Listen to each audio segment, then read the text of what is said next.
Good morning, students. You are welcome to session 12th of Indian Contract Act 1872. I am Ashwini here. Students, in the last class, we have learnt about disqualified persons.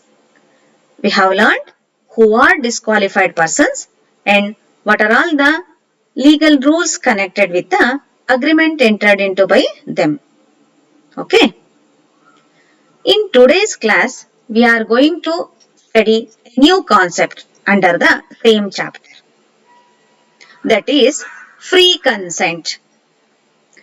In this session, you are going to study what is consent, what is free consent, and what is flaw in consent, and what is the meaning of coercion and its consequences. Okay. First, we shall see the meaning of consent. Okay. Section 13 of the Indian Contract Act defines the consent as two or more persons are said to consent when they agree upon the same thing in the same sense. When they agree upon the same thing in the same sense. Subject matter of the agreement ಇದೆಯಲ್ಲ ಅದ್ರ ಬಗ್ಗೆ ಎರಡೂ contracting ಪಾರ್ಟಿಗಳು ಒಂದೇ ತರ ಅರ್ಥ ಮಾಡ್ಕೊಂಡಿರ್ಬೇಕು. So consent involves consensus ad idem. Consensus ad idem means perfect identity of minds between the contracting parties. Okay. Consensus ad idem means perfect identity of minds. ಇಬ್ಬರು ಒಂದೇ ತರಹ ಒಂದು ವಸ್ತುವಿನ ವಿಷಯದ ಬಗ್ಗೆ ತಿಳ್ಕೊಂಡಿರೋದು, ಅರ್ಥ ಮಾಡ್ಕೊಂಡಿರೋದು ಅಂತ. Okay. So consent involves consensus ad idem. That means perfect identity of minds between the contracting parties regarding the subject matter of the agreement. For example, if A is offering B his scooter, Bajaj scooter for so and so rupees, then B has to give the acceptance keeping in mind the same Bajaj scooter which A is offering. ಅವನು ಬೇರೆ ಇನ್ಯಾವುದಾದ್ರು scooter ಬಗ್ಗೆ ಇರೋದನ್ನ ಮನಸ್ಸಲ್ಲಿ ಇಟ್ಕೊಂಡು ಅದಕ್ಕೆ ಹೇಳ್ತಾ ಇದ್ದಾನೆ ಅಂತ ಅನ್ಕೊಂಡ್ರೆ ಅಲ್ಲೇನಾಗುತ್ತೆ, ಕನ್ಸೆಂಟ್ ಇಲ್ಲ. Because A has one scooter in his mind and B has another scooter in his mind. Then there is no consent. No consent is equal to no valid contract. Okay. If there is no consent, there is no valid contract. Yes. ನಮಗೀಗ consent ಅಂದ್ರೆ ಏನು ಅಂತ ಗೊತ್ತಾಯ್ತು. We shall see what is free consent then. Section 10 of the Indian Contract Act says that to become a valid contract, in an agreement, there must be free consent. ಬರೀ consent ಇದ್ರೆ ಸಾಲದು, there must be free consent, then an agreement can be enforceable ಅಂತ ಹೇಳುತ್ತೆ. So ಬರೀ consent ಇದ್ರೆ ಸಾಲದು, the consent should be free. Then what is free consent? Free consent is the consent which is given by the free will of the parties of their own accord. ಬರೀ consent ಇದ್ರೆ ಸಾಲದು, ಆ consent ಏನಾಗಿರ್ಬೇಕು? Free consent. Free consent means it's a consent given by the free will of the parties of their own Accord. ಯಾವುದೇ ರೀತಿಯ ಬಲವಂತ, ಹೆದರಿಕೆ ಮತ್ತೇನೋ ಇಲ್ಲದೆ ತಾವೇ ಸ್ವಂತ ಇಚ್ಛೆಯಿಂದ ಕೊಟ್ಟಿರೋಂತಹ ಒಪ್ಪಿಗೆನ ಫ್ರೀ ಕನ್ಸೆಂಟ್ ಅಂತ ಕರಿತೀವಿ. Okay, free consent is the consent which is given by the free will of the parties. Section 14 of Indian Contract Act says free consent is equal to consent which is not caused by, consent which is not caused by coercion, undue influence, fraud, misrepresentation and mistake. So section 14 of Indian Contract Act says that free consent is a consent which is not caused by, remember, free consent is a consent which is not caused by coercion, undue influence, fraud, misrepresentation and mistake. ಅಂದ್ರೆ free consent ಅಂದ್ರೆ ಯಾವ consent ಇವೆಲ್ಲ reason ಇಂದ ಆಗಿಲ್ವೋ ಅಂತದನ್ನ free consent ಅಂತ ಕರಿತೀವಿ ಅಂತ ಹೇಳುತ್ತೆ. So free consent is A consent which is given by the free will of the parties of their own accord. Okay. Flaw in consent means, see, if the consent is not free, ಅಂದ್ರೆ ತಮ್ಮ ಸ್ವಂತ ಇಚ್ಛೆಯಿಂದ ಒಪ್ಪಿಗೆ ಕೊಟ್ಟಿಲ್ಲ ಒಂದು party ಅಂದ್ರೆ ಅದನ್ನ ಫ್ಲಾ in consent ಅಂತ ಕರಿತೀವಿ.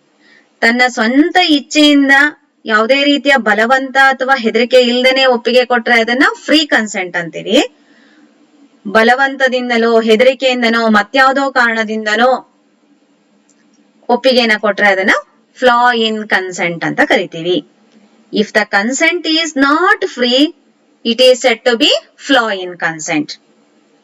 If the consent is not free, then it is called flaw in consent. Then no free consent is equal to flaw in consent.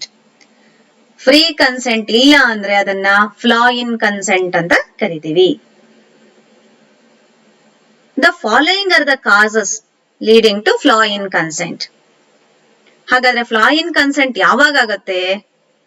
If the consent is caused by coercion or undue influence or fraud or misrepresentation or mistake.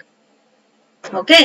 If a consent is caused by any of these reasons, if a consent is caused by any of the above reasons, say maybe coercion or undue influence or fraud or misrepresentation or even it may be mistake, then such consent is called flaw in consent. ಒಂದು ವೇಳೆ consent ಇವ್ಯಾವುದಾದ್ರೂ reason ಇಂದ ಬಂದಿದ್ದಾದ್ರೆ ಅವಾಗ ಅದು free consent ಆಗಲ್ಲ, ಫ್ಲಾ in consent ಆಗತ್ತೆ. But section 10 of the Indian Contract Act says that to become a valid contract, an agreement must have free consent. ಅಂದ್ರೆ free consent ಇರಬೇಕು. Free consent ಇದ್ದು ಅಗ್ರಿಮೆಂಟ್ ಗೆ entry ಆದ್ರೆ ಮಾತ್ರ ಏನಾಗತ್ತದು ವ್ಯಾಲಿಡ್ ಕಾಂಟ್ರಾಕ್ಟ್ ಆಗತ್ತೆ ಅಂತ ಹೇಳಿದೆ. Okay, we shall see the different cases which are caused to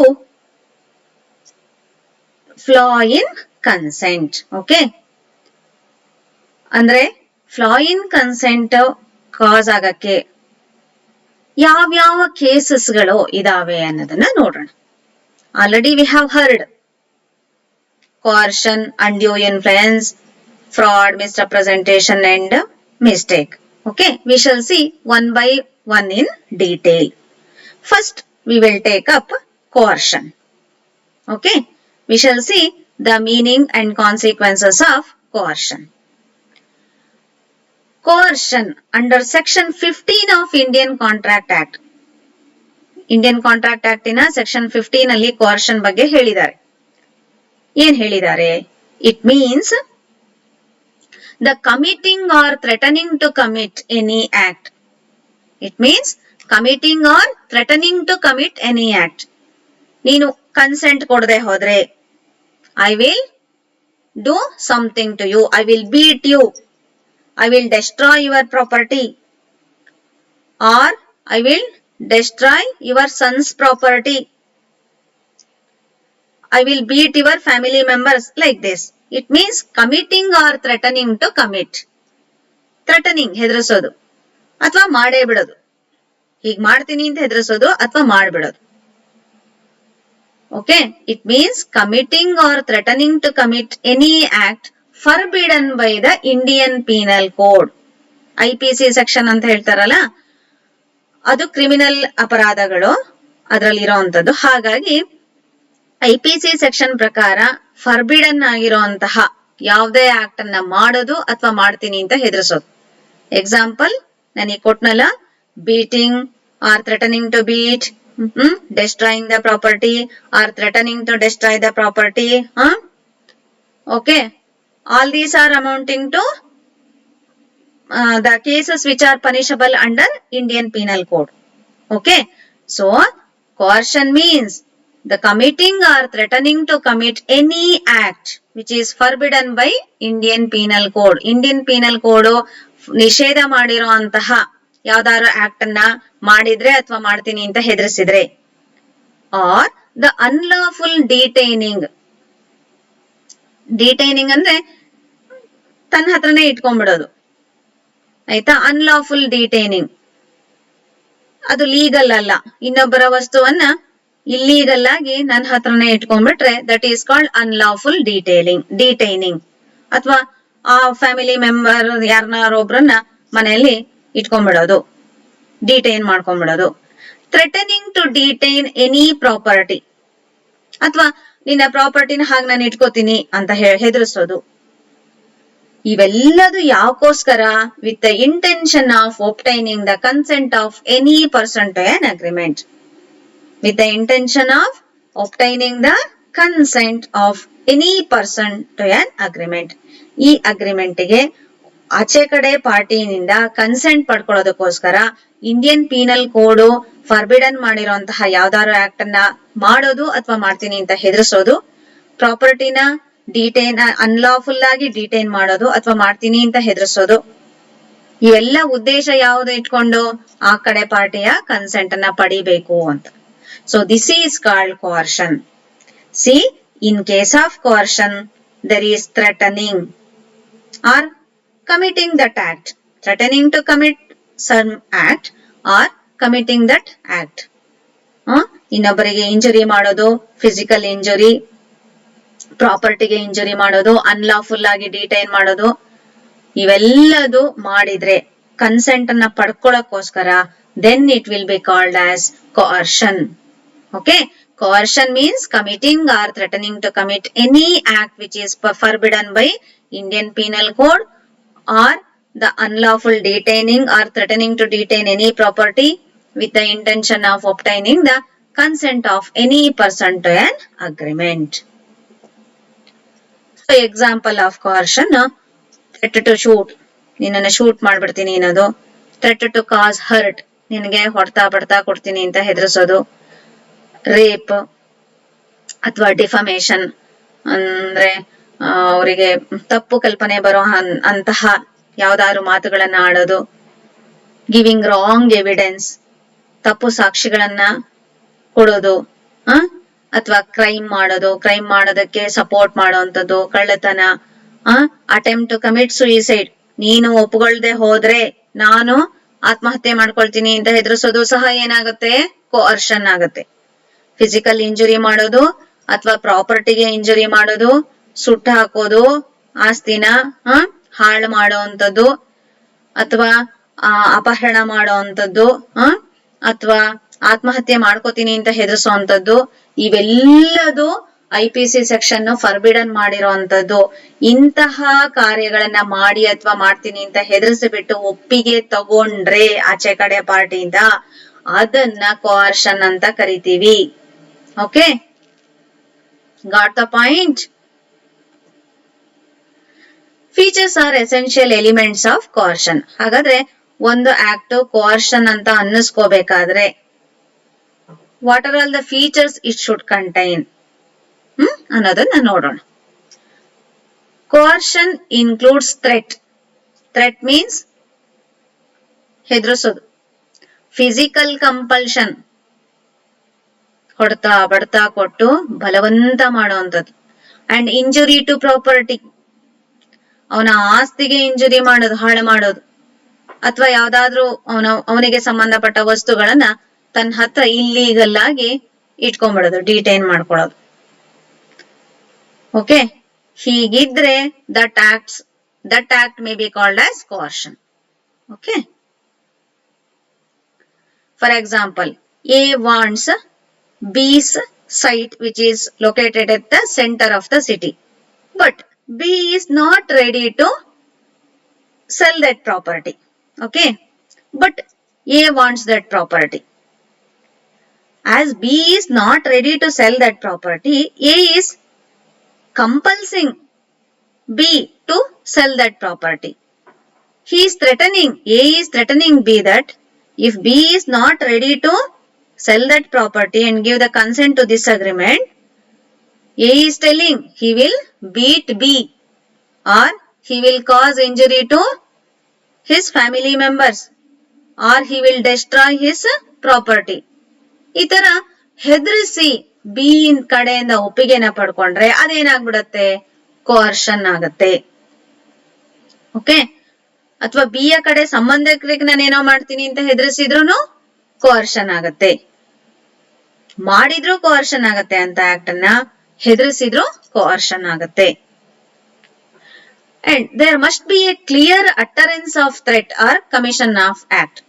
ಕೋರ್ಷನ್ ಅನ್ಸ್ಕೋಬೇಕಾದ್ರೆ ಅಲ್ಲಿ ಅವರು ಸ್ಪಷ್ಟವಾಗಿ ಅದನ್ನ ಹೇಳಿರ್ಬೇಕು, ಹೆದರಿಸಿರ್ಬೇಕು ಅಥವಾ ಆ ಆಕ್ಟ್ ಅನ್ನ ಮಾಡಿರ್ಬೇಕು. Okay. Otherwise it does not amounts to coercion. And that threat or act must amount to an offense punishable under Indian Penal Code. Indian penal code under ಅಲ್ಲಿ ಆ ಆಕ್ಟ್ ಪನಿಷಬಲ್ ಆಗುವಂತಹದು ಆಗಿರಬೇಕು. ಗಾಟ್? ದೆನ್ ಇಷ್ಟೆಲ್ಲ ಮಾಡಿದ್ರದ್ದು intention ಏನಾಗಿರ್ಬೇಕು? Intention must be to get the consent of the other party. ಆ ಕಡೆ ಪಾರ್ಟಿಯ ಕನ್ಸೆಂಟ್ ನ, ಒಪ್ಪಿಗೆನ ಪಡಿಬೇಕು ಅನ್ನೋ ಉದ್ದೇಶದಿಂದ ಇದನ್ನ ಮಾಡಿರಬೇಕು.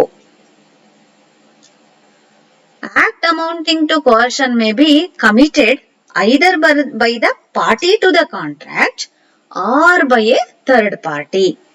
Okay.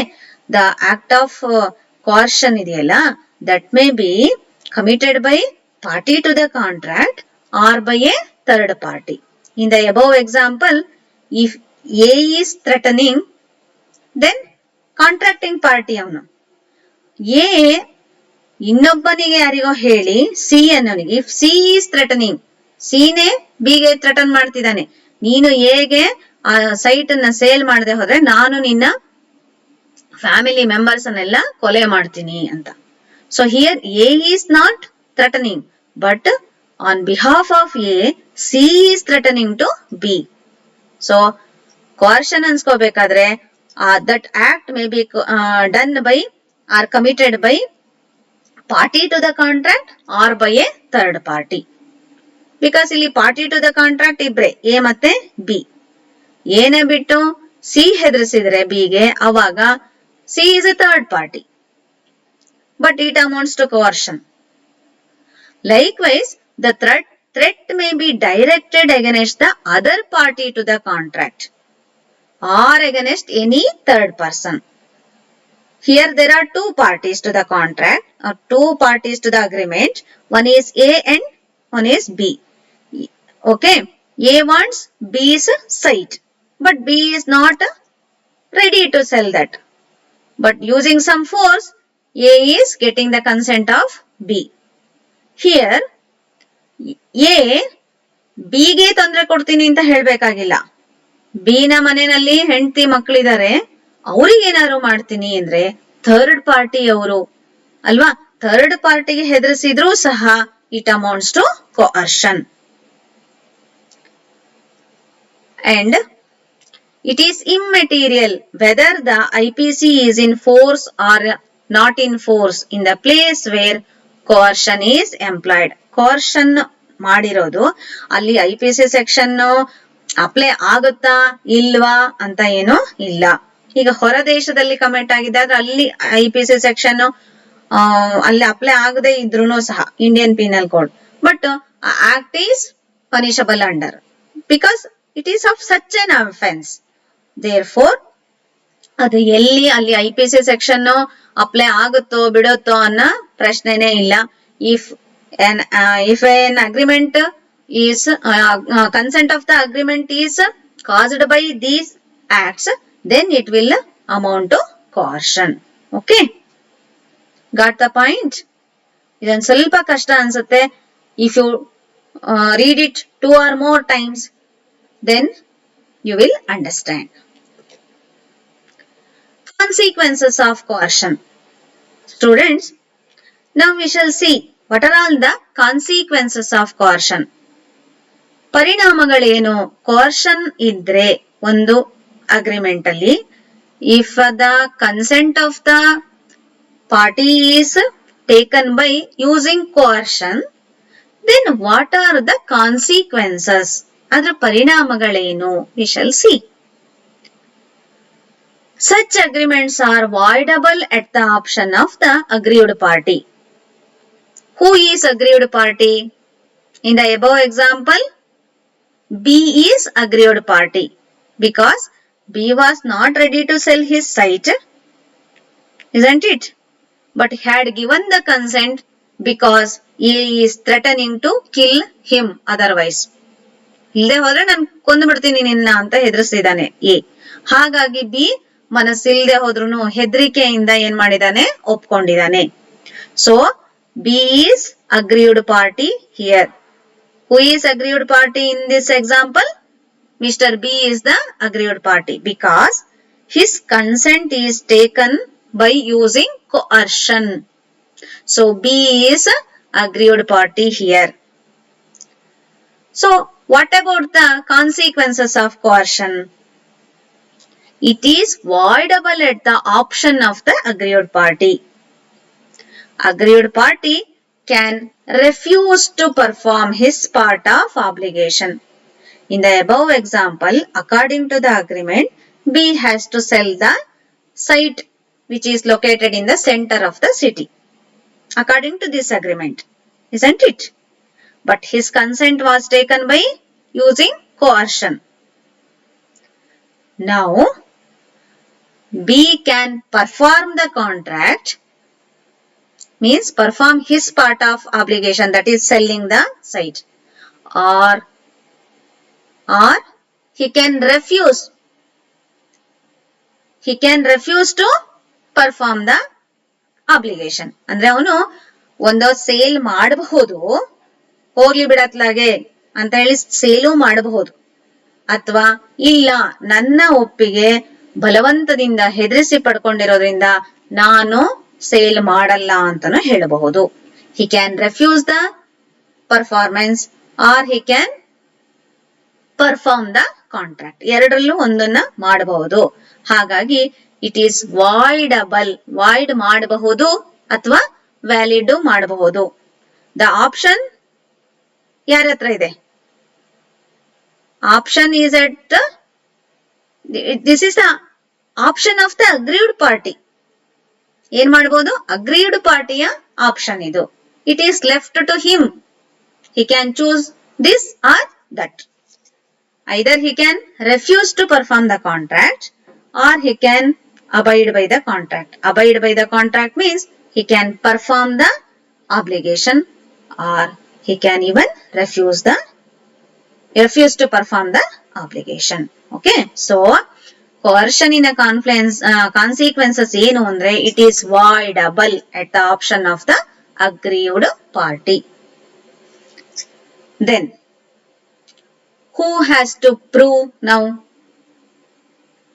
Consent is taken by using coercion ಅನ್ನೋದು ಕೋರ್ಟಿಗೆ ಗೊತ್ತಾಗಲ್ಲ ಹಾಗೆ ಅಥವಾ ಇನ್ಯಾರಿಗೂ ಗೊತ್ತಾಗಲ್ಲ. It is not return in the agreement that B's consent is taken by using coercion ಅಂತ ಅಗ್ರಿಮೆಂಟ್ ಅಲ್ಲಿ ಬರ್ದಿರ್ತಾರ? ಅಗ್ರಿಮೆಂಟ್ ಅಲ್ಲಿ ಏನಿರುತ್ತೆ? ಎ ಬಿಗೆ ರಿಕ್ವೆಸ್ಟ್ ಮಾಡ್ಕೊಂಡಿರ್ತಾನೆ, ಎ ಬಿ ಇಬ್ರು ಒಪ್ಕೊಂಡಿದ್ದಾರೆ ಈ ಸೈಟ್ ಅನ್ನ ಇಷ್ಟು ದುಡ್ಡಿಗೆ ಸೇಲ್ ಮಾಡೋದಕ್ಕೆ ಅಂತ ಇರುತ್ತೆ ಹೊರತು ಬಲವಂತವಾಗಿ ಒಪ್ಪಿಗೆ ತಗೊಂಡಿದೀವಿ ಅಂತ ಅಗ್ರಿಮೆಂಟ್ ಅಲ್ಲಿ ಇರಲ್ಲ ಅಲ್ವಾ? So who has to prove now that B's consent is taken by using coercion ಅಂತ? It is B. B has to prove. The burden of proving coercion lays on whom? On aggrieved party. If the aggrieved party wants to set aside the contract on the ground of coercion, then he has to prove that his consent was taken by using coercion ಅಂತ ಅವನು prove ಮಾಡಬೇಕು. ಹಾಗೆ prove ಮಾಡಿದ್ರೆ aggrieved party can set aside the contract. In the above example, if B proves that his consent was taken by using coercion,